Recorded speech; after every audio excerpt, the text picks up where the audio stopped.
go live. So it'll tell me when we're live, and then I'll close that down.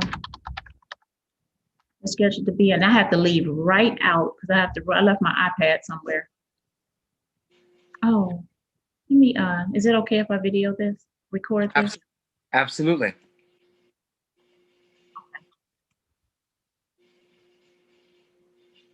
So it's saying that we are live, and let me click record.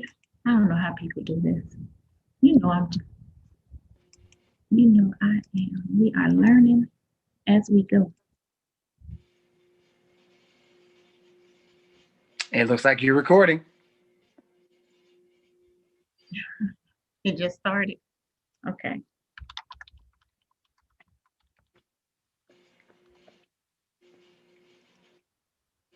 What I just. All right. I need to close this down. I can't see the YouTube video. Prayerfully, we don't have feedback.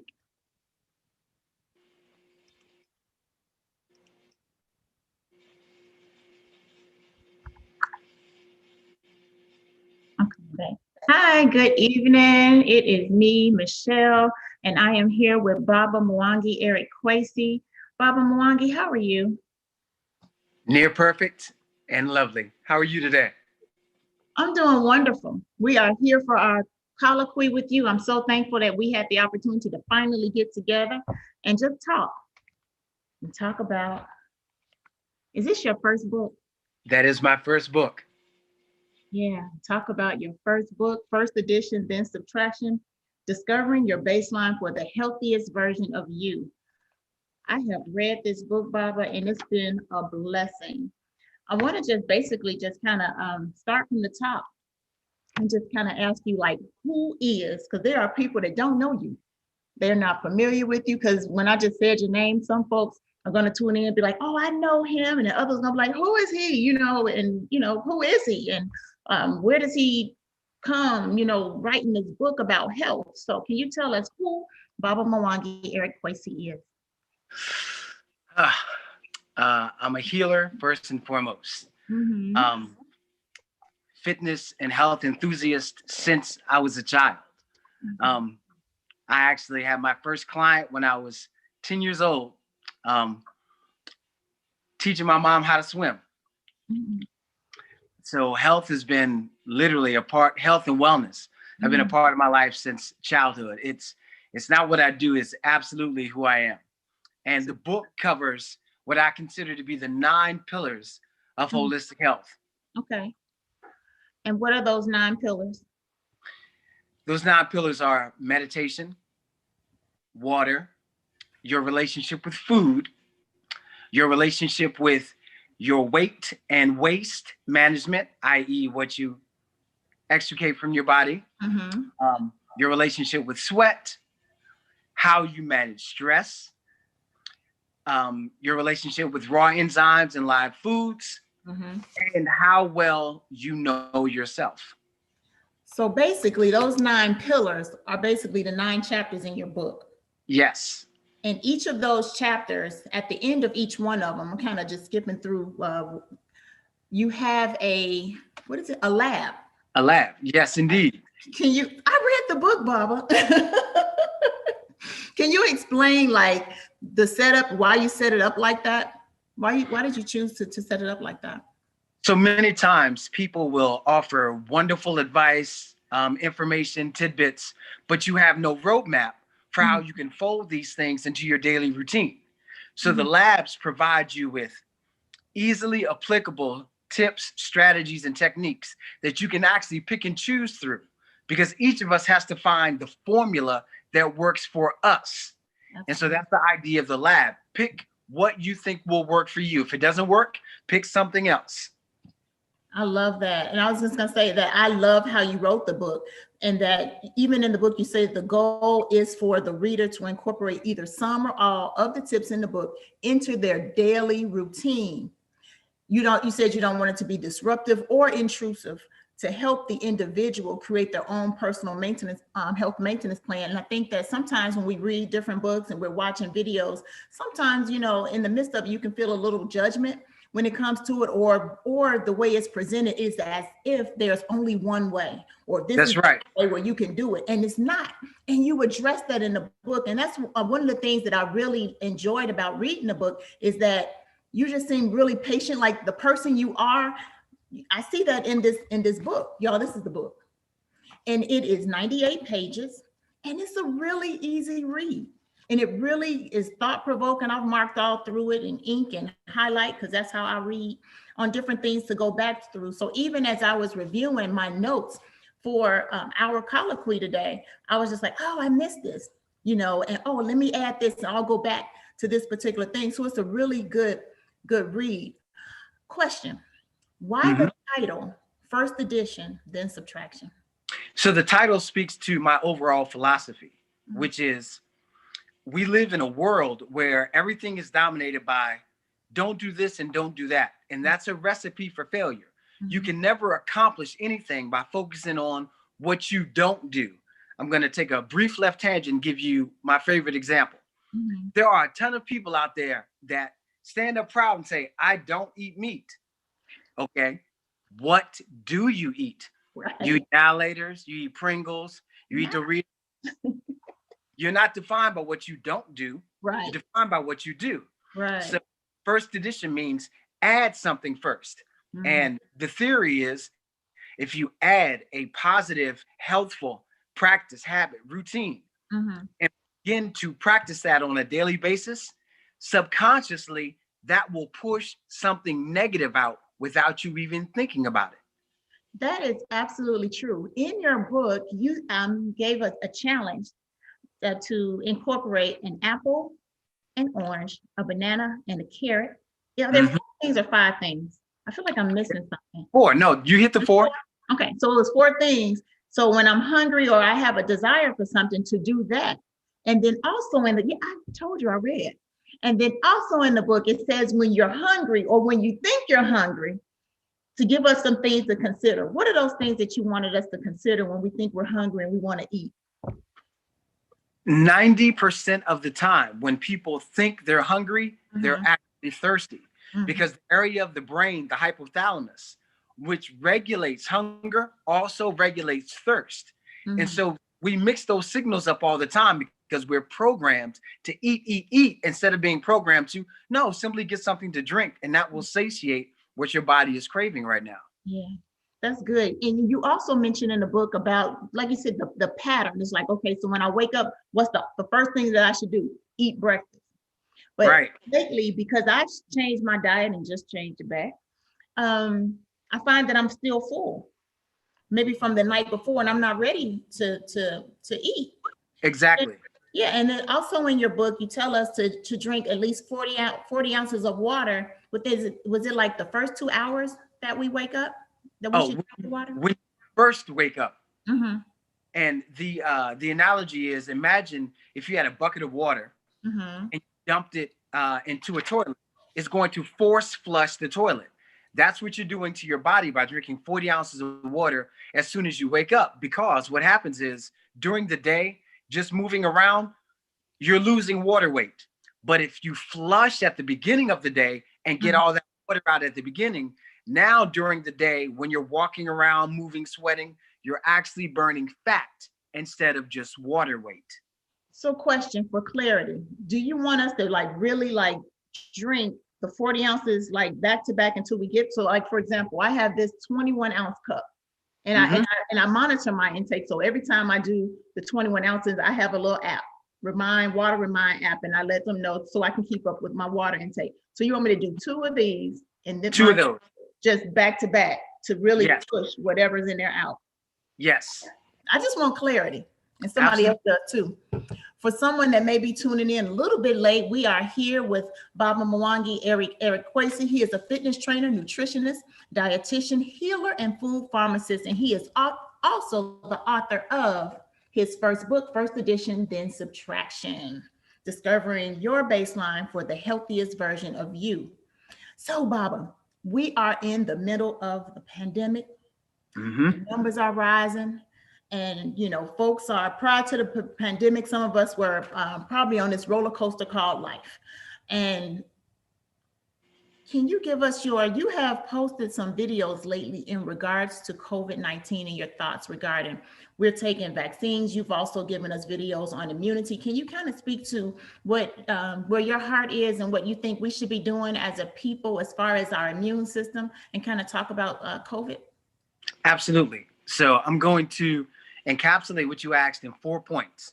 Okay. The first point, 89% of people around the world who have had a severe, critical, or fatal case of COVID-19 have one of the 7 underlying health conditions. So if you have one of those underlying health conditions, there's a huge target on your back and you are especially vulnerable. Included among those 7 underlying health conditions are diabetes, hypertension, high blood pressure, cardiovascular disease, obesity, vitamin D deficiency. These are things that have been plaguing our community for decades. And we can easily address how eating foods that are contributing to those 6, we can modify our daily diets to bring our health to a better place regarding those 6 underlying health conditions. And we don't have to wait for a vaccine to do that. Right. We can do that now. Yeah, it's just that, we're again treating a symptom.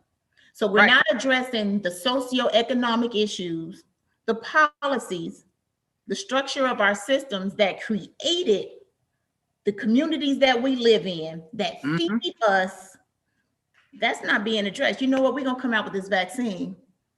And you keep eating and living how you're living with no change in the physical body to address this issue. And that's, now, go ahead. I'm sorry. The vaccine. There is, I'm saying this publicly, and I'm the logistics manager for 2 COVID-19 testing sites. So I've been able to look behind the curtain since April. And there are things that they are not telling the public, and it should be a crime that they're not telling people. Here's the most simple thing. If you have an EpiPen that you travel around with, or if your doctor told you you need an EpiPen, you should never, ever take this Pfizer vaccine. Here's why.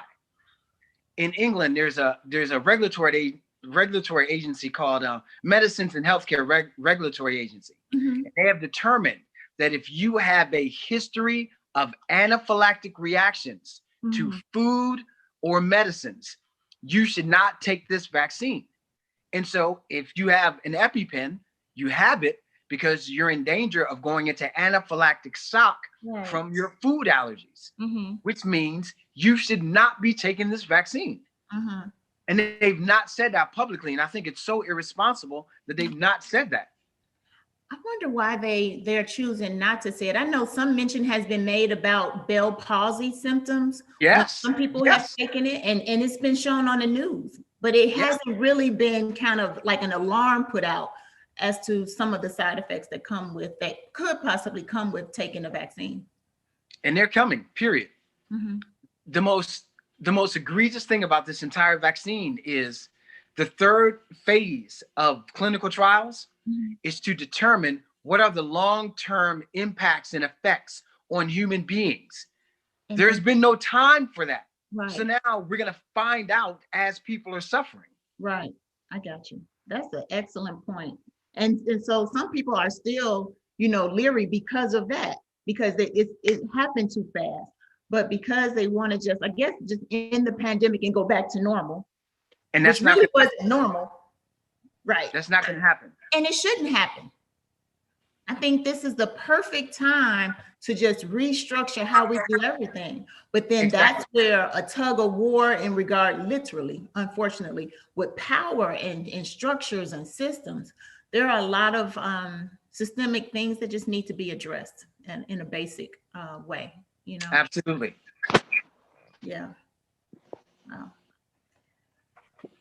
Food and medicine reactions, persons that have had, persons that use the EpiPen, because you can have food reactions. I have a reaction to medicines, certain, certain sulfa, penicillin, things like that. I can have exactly. So I wouldn't be a candidate for. You should not, Mhm. absolutely not take this vaccine if you have an allergy to penicillin. Yeah. So yeah, and that hasn't been mentioned, and could possibly be considered for some of a frontline worker. Being. Exactly. And the sad part is, as a world, we went through this 11 years ago, but people have really short memories. When the H1N1 vaccine came out, Mhm. people had immediate, virulent, negative allergic reactions to it. And Mhm. as a result of that, now whenever you get a vaccine, you have to sit for 15 minutes so that they can observe you to make sure that you don't have an allergic reaction. But Wow. that came from the negative experience in 2009. Wow. Like, we already have the roadmap. We already see what's going to happen, but people have set short memories that they forget what happened the last time a vaccine got rushed. Wow.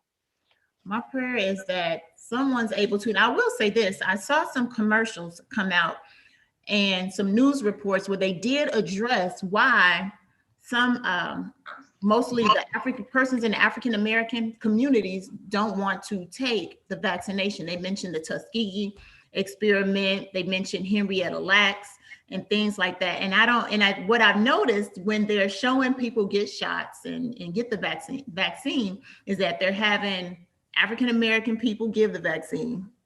They're showing African American people receive the vaccine in order to calm us down, to help encourage us to partake in the vaccine. Exactly. Yeah, and I don't know if that's going to necessarily work. So let's dive into this book. So prior to the pandemic, and even now, some of us have been on this roller coaster. We are going, going, going, going. And I was just talking to a friend a couple of hours ago, and we were just saying, how things going, what's going on with you, and we're still trying to figure it out in this process. So their stress levels have increased even beyond what they were prior to the pandemic. Mm-hmm. What are some things, and you kind of touch on it in chapter 1, that we can do to address when our life is, as you put it, on fast forward? What are your suggestions to help us deal with that in the midst of this pandemic with all the stress going on? The first thing that people can do is literally breathe. Sounds Oh, easy. no. All you have to do is sit down, put both feet flat on the ground. Make Mm-hmm. sure your back is supported either by a chair or a wall where you're sitting. And you want to take a deep inhale where your stomach puffs up full of air. And then when you exhale, your stomach is going to fall back down. Mm-hmm. Now, when you follow that particular breathing pattern, you're exciting the amygdala and hypothalamus to produce endorphins.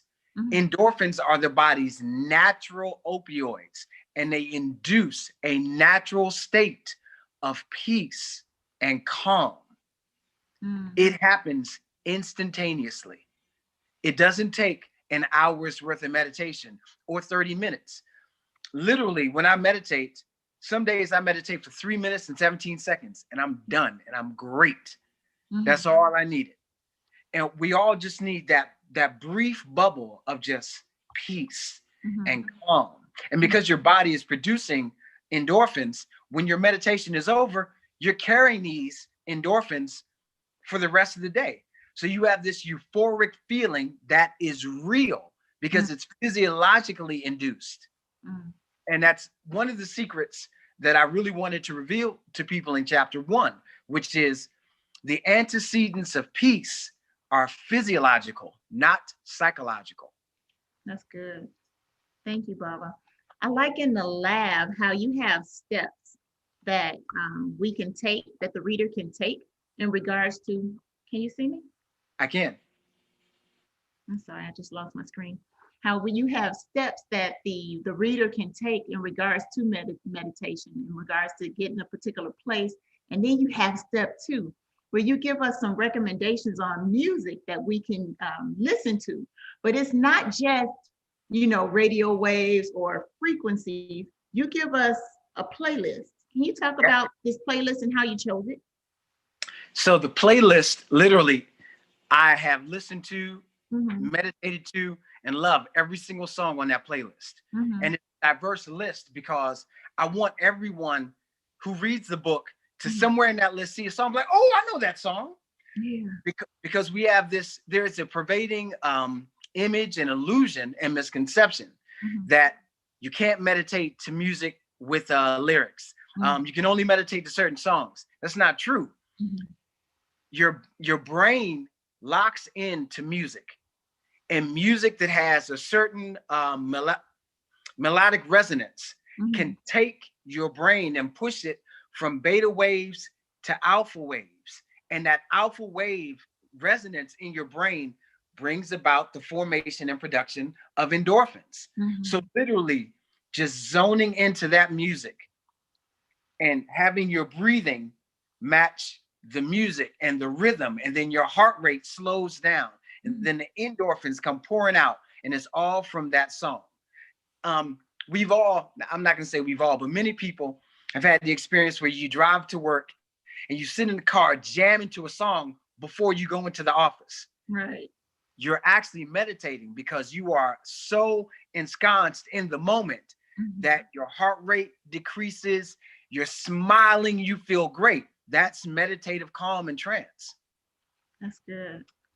And that lasts, 'cause I know plenty of morning I have listened to some good house or some good reggae, and house to me is spiritual. Yes. Anyone listen, it is a spiritual experience. And I've had a great rest of the day when I do that. I listen to music today, and it was just really, really good. That's probably what you see right now is that the endorphins. So we talked about water and the 40 ounces and flushing the body to prepare for the day. But you said in chapter 2, because a lot of times I just need to increase my water intake. But you said something different. In chapter 2, you said what? So, one of the big secrets revealed in chapter 2 is your body can only absorb 24 to 32 ounces of water an hour. Mm-hmm. And the 32 ounces is only if you're dehydrated and sweating and you've been exerting yourself. Mm-hmm. So everything you drink beyond that 24 bypasses the small intestine, your duodenum and your jejunum, and goes straight to the large intestine as a flush. Mm-hmm. It's really not about how much water you drink, it's the quality of water that you're drinking. Mm-hmm. Because a lot of times people will drink and just grab in the store distilled water or purified water. And like, oh, I know that's good. Let me drink that. Well, distilled and purified water are only good if you're fasting or cleansing because they don't have any minerals in them. And if water doesn't have minerals, the jejunum and duodenum will not absorb them into your bloodstream. Mm-hmm. So it goes straight into your large intestine as a flush. If you want to drink water to hydrate, it's got to be spring water, alkaline, mineral, or electrolyte water. Mm-hmm. Purified or distilled water, all it does is flush your large intestine. That's all it does. So when you mentioned that, is it okay to do filtered water from your sink then with a filter like a Brita water filter or something like that? You want to you really have to do research to find out, okay, is this filter taking out all the minerals? Because if it is, again, all it's doing is flushing your colon. It's not rehydrating you. It's not getting into your bloodstream. Mm-hmm. Okay. All right. That's good because it makes me think about, for me, my doctor told me I had to drink. He wanted me to drink 80 ounces of water a day. And so with that, and I'm going to ask you why you're shaking your head. And so with that, like I said, I have this 21 ounces of water. So with reading your book, well, at least you drink your 21 ounces at least every hour. Yeah, what I'm saying, to give it time to absorb into my body. And I did Exactly. start with alkaline water. But tell me why you started shaking your head when I told you that. Because it's not about drinking 80, 60, 70 ounces of water. It's about ingesting. And the thing that we don't do enough of is eat water-based fruits and vegetables that give us the water that we need as well. So if you drink 50 ounces of water a day, eat an apple, um, half a tomato, avocado, cucumber, broccoli, and spinach, your body has more than enough water. more than enough. Okay. It's about ingesting water, not just drinking it, but getting it in the foods that we eat as well. Okay. And that's where having a balanced diet comes in of fruits and vegetables. Yes. There you go. Thank you, sir. I feel corrected. You also addressed in chapter 2 some myths in regards to salt. Can you talk about that? Because a lot of folks in the Black and brown communities have high blood pressure. Right.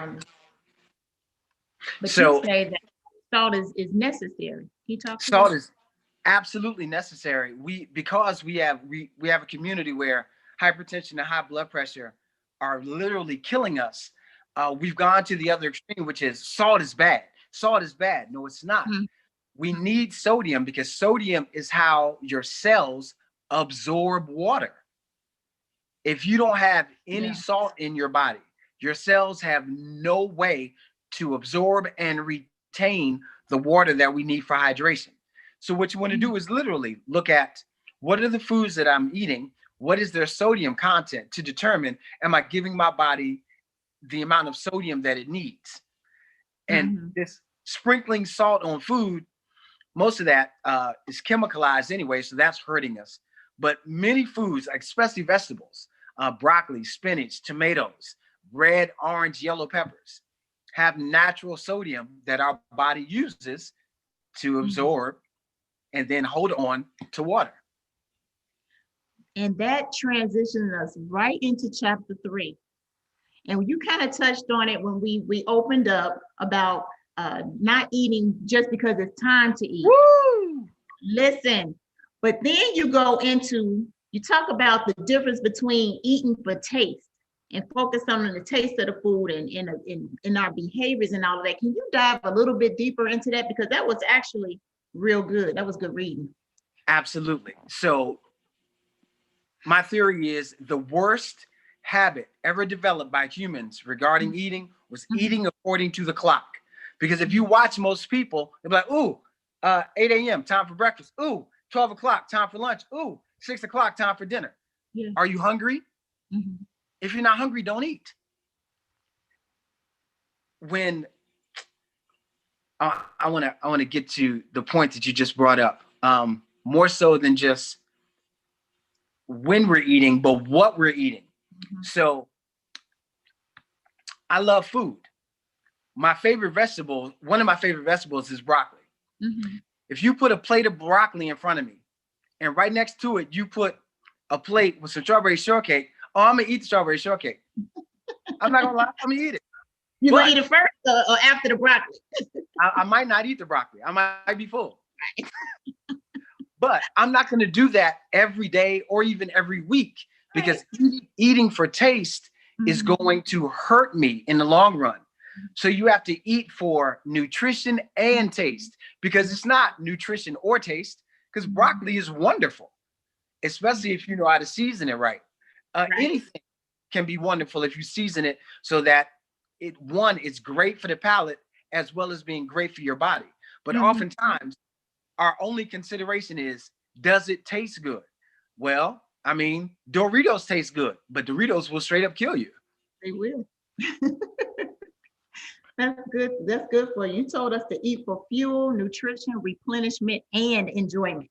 So That's right. you're telling in your book to encompass those 4 things into what we think about and how we prepare and eat our food. Right. Um, that's real good. You also said in your book, you challenged us to, you said to accurately differentiate between the signs of hunger and thirst, which we talked about. You said if we're feeling weakened or a bit irritable and a little nauseous, that we are exhibiting the signs of hunger and dehydration Yes. in that particular situation. And you also said that first thirst comes on suddenly while hunger comes on gradually. Yes. So what I do when I get hungry, I've been drinking water just to see if that's what it is. But what I realized, even through this conversation, and some of what you just know prior to, is that I really need to be more focused on the type of water that I'm drinking, because there's definitely a difference in taste between alkaline water, spring water. I don't like the electrolyte water so much. And some of it, like might say, well, drink some Gatorade or this and that. But I'm also thinking about sugar content and things There like you that. go. And so I push that away. That's right. And that's an important point because no matter Mhm. what type of water you drink, if there's sugar in it, Mhm. all of the benefits have just been ruined. Yeah, absolutely. And Let me ask you. Go ahead. I was going to say, on a brief tangent, coffee is not bad for you. Mhm. It's the cream, the sugar, and the whipped cream that people pile on that's killing people. The coffee is great. It's What about the everything that gets caffeine? it's everything that gets added into it. That's the problem. But what about the caffeine though? Because So our bodies utilize caffeine.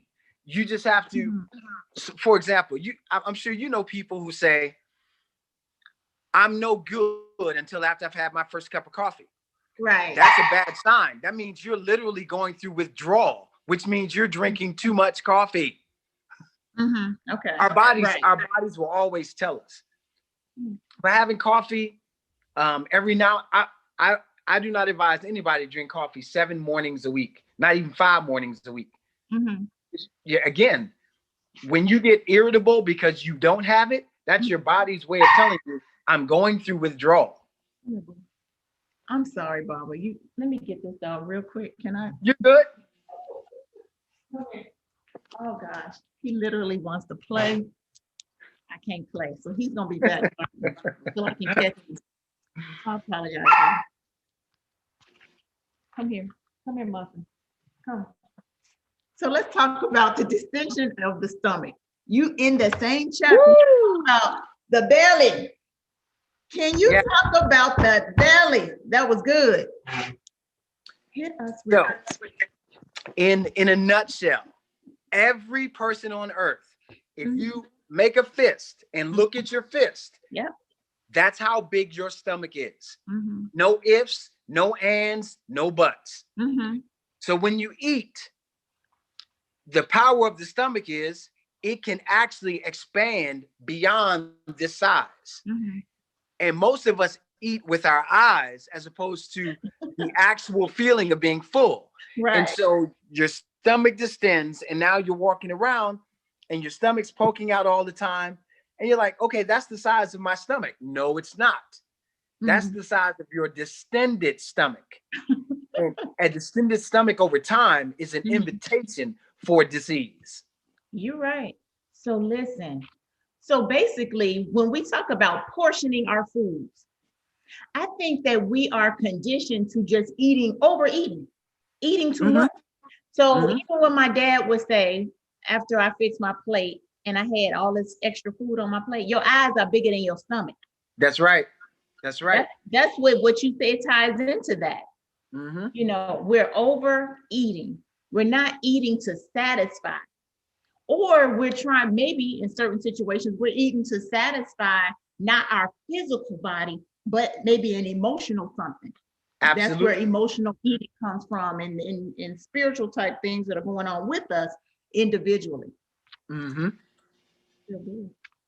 That's real good. So that big belly, we just need to control our portions, do that Exactly. 40-ounce flush in the morning, That's right. add some things, and with adding some good things into our diet, it's gonna just naturally push out some bad things that we're doing. And Absolutely. that's when we can start to incorporate and embody new habits. That's real good, Barbara. You teaching right here. So listen, if you just tuned in and you don't know who I'm sitting with, I am sitting with Baba Mwangi Eric Kwesi. He is a fitness trainer, a nutritionist, dietitian. He is a healer and a food pharmacist, and he is sharing with us from his first book, first edition, then Subtraction. Get you a copy. It's only 98 pages, 9 chapters, with labs and just different things to help us to change and incorporate new habits into our lifestyle. This is about living a particular life, living the healthiest version of ourselves. Thank you, Baba, for being here with us today. So we just got through touching on chapter 3, and you gave us some hints in regards to how we can incorporate, assist our digestion with how the different foods we can eat and things like that. So you go into chapter 4, and I'm not giving you all everything that's in his book, y'all. Y'all should really get the book. It's really a good tool. It's an easy read. And for me, it was just very encouraging. I like really enjoyed the book. I didn't even want to talk to him too much about it because I wanted the excitement of just being able to talk to him, even though I actually have access to him. That I have just to talk to him about his book. You talk about modifying our daily diet regimen in chapter 4, and you give us some sustainable ways to do it. You actually go into our will and our hormonal response, which I thought was real good. You touched on stress. Is this chapter 4? And our adrenal glands and how they fight each other. I think that's later in the book. That's not in this part. Yeah, the adrenal glands, that comes in later, but Yeah. that is tied into the hormonal response Yeah. to the starvation model of dieting. Yeah. I got that mixed up. But I do want to ask you a question about the enzymes. So when we're talking about getting our enzymes, you touch on that in chapter 5, that's entitled Life Begets Life. Yes. And you do, like for someone that's bodybuilding and weightlifting, which I did back in 2015, and we had to take amino acids. Those aren't the same amino acids that we would get from foods, are they? Or are they a little bit different? Can you explain that? So they're very different. The amino acids that you would have been digesting while bodybuilding and working out are meant to specialize in building up muscle and increasing your recovery time, and then helping your body to cut fat. The enzymes that you're getting from food are primarily digestive enzymes that actually begin the work of digesting the food, breaking down the food before it hits our stomach, our small intestine, our large intestine. Good. Thank you so much for clarifying that, because when I read that, I said that's not the same thing that I was doing when I was doing the amino acids. Yeah. So as we continue on, you talk about the currency of health. You remember writing about that, the currency of health? Yes, sweat equity. Absolutely, sweat equity. So I'm gonna tell you the truth. I don't know if you remember this, but I share this with people, and those that know me know, I don't prefer cardio, but I know it's good for me. So it's a struggle for me. I will do jumping jacks, and I do calisthenics at home. I prefer weightlifting over cardio. And I know I have to do better with that. But so the sweating piece isn't something that just naturally happens. I don't naturally make it happen when I exercise. That's what I'm saying. Can you talk about sweat equity and why it's so important? Yes. To encourage us that don't prefer cardio and those type of activities that produce a lot of sweat. So regarding sweat is the key to, one, your body's detoxification, two, your body's ability to burn stored fats, and then three, your body's ability to increase your metabolism so that it is literally burning fat, getting rid of food, getting rid of toxins on a regular basis as a part of your daily routine. And there are 3 stages. So when you're exercising and you initially start sweating, that's your body in thermogenesis. And what that means is your body recognizes, oh, our temperature is increasing because of our activity. And it sends blood to the epidermal level of your skin to cool you down. And that's the first stage that you need to break through, thermogenesis. So that's when you first start sweating. And that's called eccrine sweat, where it's just literally the water that your body produces to cool you down because you're getting hot. Now, you want to push past that and get to the next level, which is called apocrine sweat. and this is where sweat equity really kicks in. Apocrine sweat is made up of fatty proteins that your body stores as stored fat. And your eccrine glands are open all the time once you start sweating. But your apocrine glands open for 2 minutes, then they close for a minute. Open for 2 minutes, close. So when you start getting that sweat where literally it's pouring off you, even when you stop, that's apocrine sweat. And that's what you want, because you want to burn those fatty proteins that are the stored fat that your body has been trying to get rid of. Like when we talked about the distended stomach, the distended stomach is full of stored fat. And when you eat foods that have live enzymes that are helping to break that down, and then you go through the stages of sweat equity to get you to apocrine sweat, now you're going to lose weight that you will never gain back, because you're getting rid of excess fat that you've been carrying for years. So question, if everyone should sweat regardless of their size. Yes. Or, it basically is what you're saying. But is there a difference in the type of sweating that happens for someone that's smaller and may not show a lot of fat, that they have a lot of fat, as opposed to someone who is obviously overweight? Absolutely. So it's the physical place where the sweat takes place. So eccrine sweat happens palms of your hand, your feet, your head. And then apocrine sweat is your underarms, your chest area, and your groin area. So when you see sweat in those places, that lets you know what type of sweat your body is putting out. Okay. But do you see people sweating in their feet and in their hands often? I don't think I've experienced that personally, where someone's actually sweating in their hands or in their feet.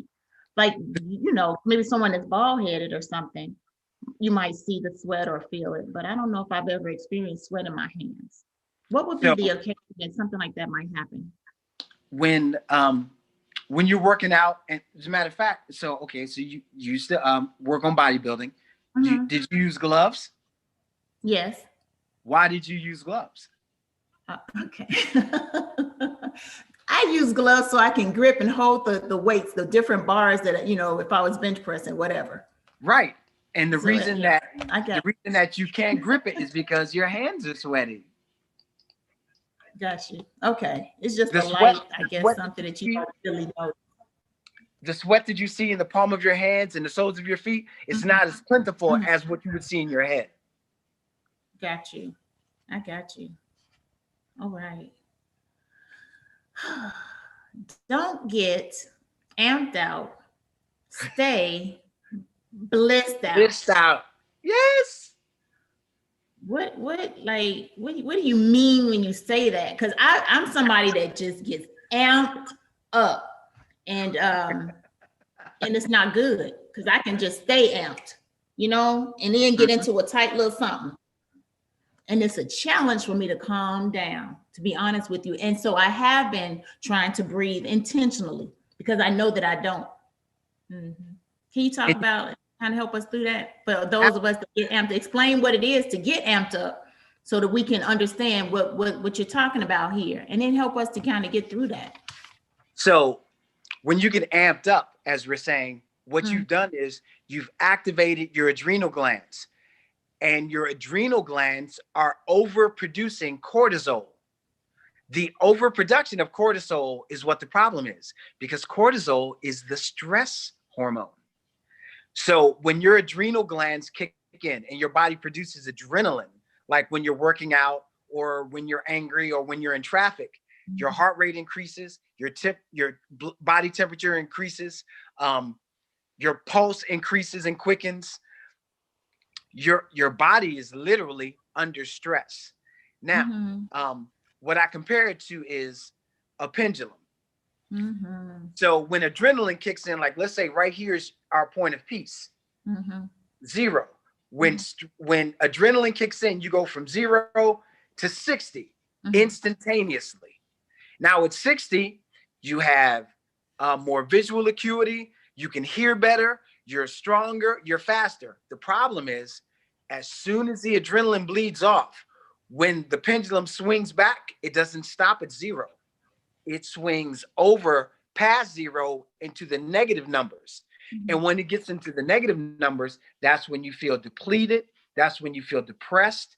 That's when you crash, because any adrenal surge is going to be physiologically followed later by a crash. It's going to happen. So there's nothing you can do to kind of bring it back to a place of peace. It's just going to be a crash automatically. Automatically. That's how your body responds to adrenaline. Your body needs to crash because it got pushed so hard and so fast. Now, that's being amped up.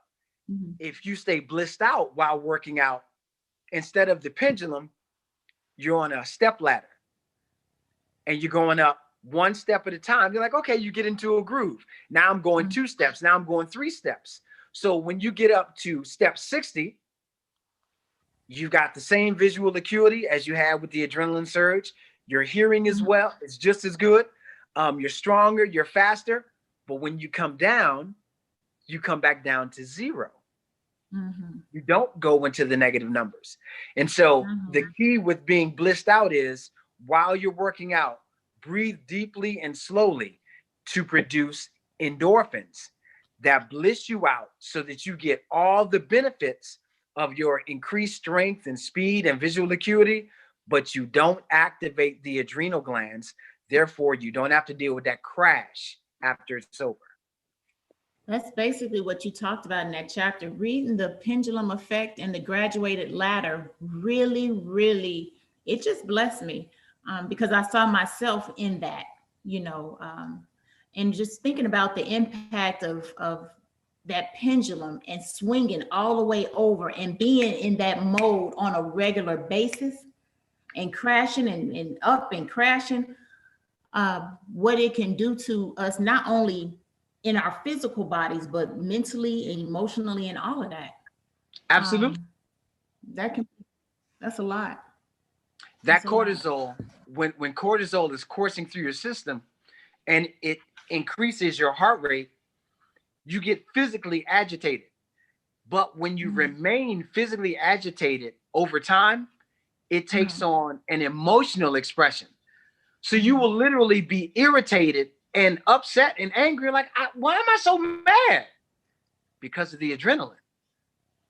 And what are some ways that people who experience this pendulum can kind of address it healthily? The first thing that you can do and should do is slow down your breathing. And I'm going to give you a serious tidbit. You can be in the middle of an adrenaline surge. You stop and take a really deep breath where you inhale, your stomach puffs up full of air, then you slowly exhale, and you're going to feel a throbbing in the back of your head. That's the endorphins pulling the adrenal glands down. Your body will tell you, yes, I got this. I'm taking care of it. Your body will give you signals, we're coming down. And we're coming down slowly instead of coming down fast. Another thing that you can do is you can do it sitting or lying down. Squeeze your toes, squeeze the bottom of your feet, tighten up your calves, tighten up your thighs, tighten up your abs, ball your fists up, tighten your forearms, tighten your neck, and then slowly release everything. And your body just pulls down. That's good. You made me think of just go back to what has been the theme, is how our body has everything. Have been equipped with everything we need to heal ourselves. Absolutely. Instead of going to the doctor and taking Prozac or whatever, I don't know the names of the drugs, so if I'm saying it wrong, I apologize. But taking medicines to deal with these things, but just knowing and being aware of how to do it and being connected, the importance of being connected to community and just being aware of our body and what we've already been blessed with, that That's the right. answer is within ourselves and not around and with outside of ourselves. That's what I'm trying to say. And something I love to share with people is there is never a time when you need to invoke anything. It's already inside of you. You just have to evoke it and bring it out. Bring it out. So you talk about, and you go, and I guess you did kind of address it, but you talked about stress reduction and breaking patterns. But you also challenged the reader to be to ask ourselves, what are our patterns when it comes to stress? What does stress look like in our lives? Because it looks different in each of our lives. And you gave us some ways that we could address it. You talk about the breaking the patterns for persons that begin to pace, for persons that raise their voices, and just finding a word that they can just kind of think about to kind of calm themselves down. You mentioned something, a float mode. Can you go further into the float mode? Absolutely. That So was part of the fight or flight. yes. So the float mode is actually the answer to fight or flight. And that's what adrenaline places us in, fight or flight. And it's a hardwired chemical reaction that you cannot control that's connected to adrenaline and cortisol. But deepen, if you slow your breath down and take deep breaths, you activate float mode, where in fight or flight, and you have this visual acuity, all you can focus on with that visual acuity is the problem. Mm-hmm. But when you're in float mode, you're not focused on any one thing. Your awareness of everything increases. And so now you become aware of possible solutions because you're floating as opposed to fighting or seeking flight. Mm-hmm. And float mode is activated by the breath, by the production of endorphins, and by you realizing, I got this. That's good. So, Baba Mwangi, I'm going to just start to wrap it up. In chapter 9, and again, I touched on points in his book, but definitely didn't go through everything in his book. So I still want to encourage y'all to get his book. Again, it's only 98 pages. It's entitled First Edition, then Subtraction. And I'm sure he's going to share more as we close out on how you all can access that, and even access him. You said in chapter 9, as you opened the chapter entitled Knowing is Half the Battle, it is my contention that most people do not know what it feels like to be healthy. I believe that we become so accustomed to failing health that we mistakenly believe that this unhealthy state is how we're supposed to feel. Listen, Absolutely. I put a note on the side of this book in the asterisk that said, "This blessed me." Because we can become comfortable in being uncomfortable. That's right. That's not what I want. I don't want to be feeling ill and sick every single day and be like, well, that's just the way it is. No, It's not. It's not. my reality. And you provided this book and this information to help us to kind of wake up and give us alternatives and different things that we can embrace to shift the narrative that is trying to overtake our lives and take us out of our place of peace. Mm-hmm. Out and bring us into dis-ease. That's right. Baba Mwangi, I just want to say thank you for this book and for taking time with me and those that have joined in and will join in down the road. I want to ask you if you have any closing remarks, anything you want to share before you tune out. My closing remark would be this: there's absolutely nothing that we cannot accomplish.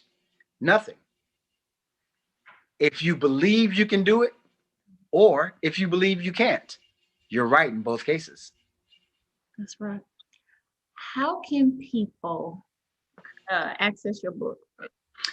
So the book is available at barnesandnoble.com. It's available at amazon.com, and it's available at mwangierickwesi.com. and that's MwangiEricKwesi.com. It's available on those 3 platforms. You can email me at MwangiEricKwesi@gmail.com with any questions, just to contact me, or you can reach out directly at 404-619-9674. Well, he giving out phone numbers, y'all.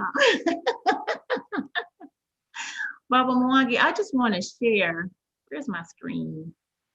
I had my window up with my PowerPoint. You saw it. And now, you know I can't find it. Of course. Right. I want to share my screen just to kind of close out some things to ponder. We're talking about the old new going into the new you.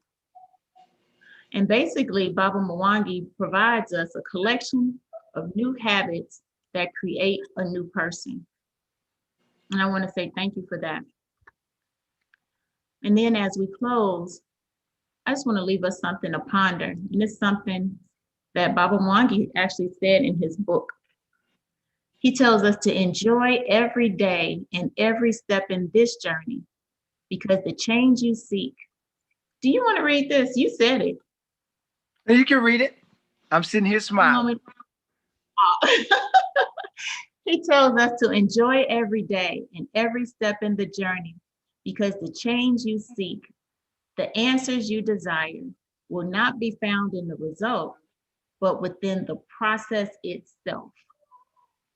And that's by Baba Mwangi Eric Kwesi, author of First Edition, Then Subtraction, fitness trainer, nutritionist, dietitian, healer, food pharmacist.